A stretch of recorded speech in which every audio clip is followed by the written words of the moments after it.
Hey cousins, welcome back to the channel. It's your girl Chrissy 𝗯𝑆. In today's video, we're reviewing chapter 6 of our book, Outwitting the Devil. And in this chapter, we review the definition of hypnotic rhythm in nature, and we talk about how it relates to us and how we can stay on the positive side of it.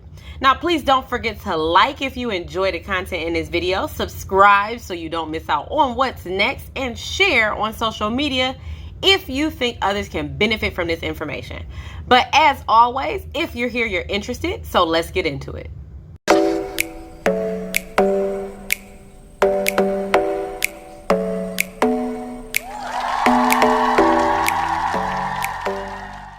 Simple laws of nature maintain perfect balance and state that the seasons will always come and go in the same order.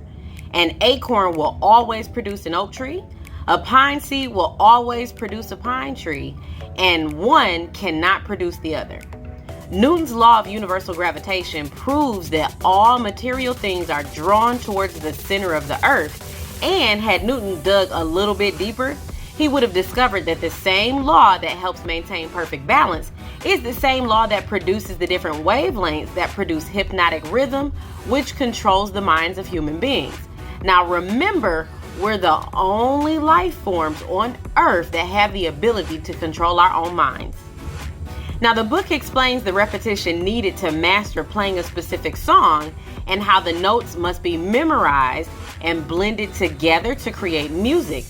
It also explains how hypnotic rhythm is done in the same manner. Impulses of thought that the mind repeats through habit form an organized rhythm. Rhythm is the last stage of habit. The habit of drifting changes your rhythm. This is why it's very important for you to maintain control over your thoughts. Not being easily swayed by the opinions of others is important.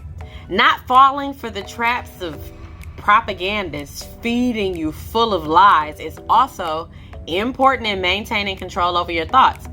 Overcoming your fears is important. Neglecting to do so will cause you to drift. Now, I have recently learned an exercise that helps you to overcome your fears outside of the Mastermind principle, of course. If you guys are interested in knowing what it is, go ahead and comment below. Now, this is a process that you can use to think out your fears to see whether or not they're just, like whether or not they're fact-based, right? So that you can spend more time working towards your goals instead of trying to run from your fears. People spend far too much time thinking about what they're afraid of. At least half of that time could be used towards overcoming some of those fears so that you can move on with your life and with your goals. Now, one of the best ways to stay out of hypnotic rhythm, or at least stay out of the bad side of hypnotic rhythm, is to continue to engage and interact with your mastermind group, which we review in our previous videos.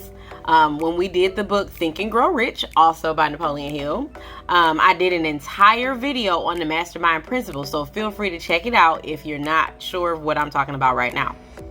But the best way to stay out of the negative side of hypnotic rhythm is to continue to engage with your mastermind group. The book goes on to explain that when you are in a relationship with the right type of person, the two of you form a mastermind alliance. This is a very powerful alliance that can help you overcome things much faster than normal and can help you completely avoid some not so pleasant situations.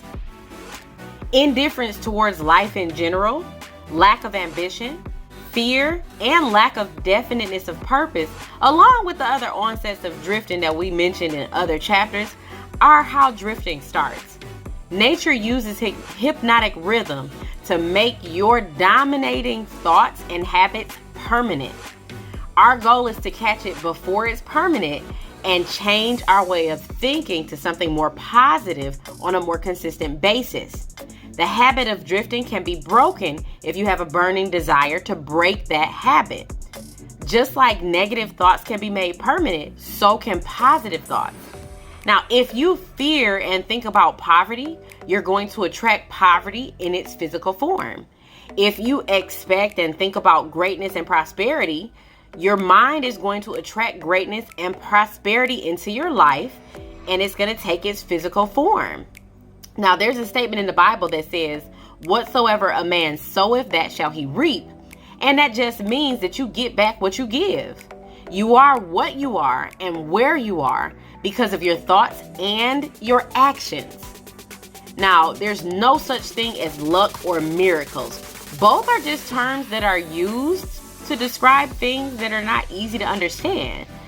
Everything that's real is capable of showing proof.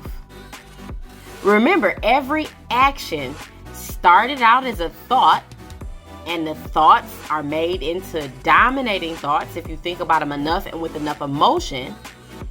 And you mix those with the emotions of, let's say, hope, faith, fear, hatred, greed, enthusiasm, just to name a few.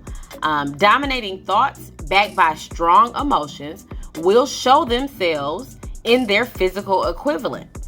Hypnotic rhythm is not a bad thing as long as you keep your thoughts and actions on the right side of your goals. Now, in the next video, we will tackle chapter 7 that's titled The Seeds of Fear.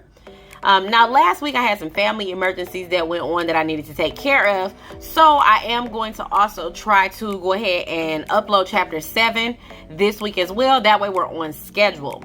But that's going to end today's video. Please don't forget to like if you enjoy the content in the videos. Subscribe so you don't miss out on what's next. And share on social media if you think others can benefit from this information. But as always, I hope you guys are having an awesome and productive day. And I'll see you in the next video.